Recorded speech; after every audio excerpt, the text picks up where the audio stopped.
Right now, mostly everybody watching this is likely stuck in the W-2 trap, meaning you got to wake up and go to work every day.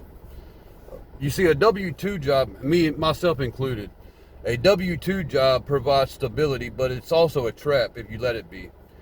You see, it gives you just enough to get by, but not enough to truly get ahead. My man Dion McNeely calls it chasing the carrot. You work harder and longer, but the carrot of financial freedom always stays just out of reach. You see, the key is to use your W-2 as a springboard, not a hammock. I'm using mine to save up for my first small multifamily unit, hopefully a fourplex.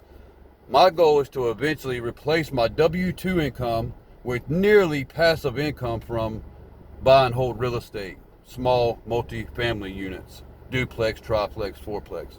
So I can go full time with content creation just because I enjoy it. Don't let your job own you. Make sure you own your job. How are you using your W-2 job to escape the trap and build wealth?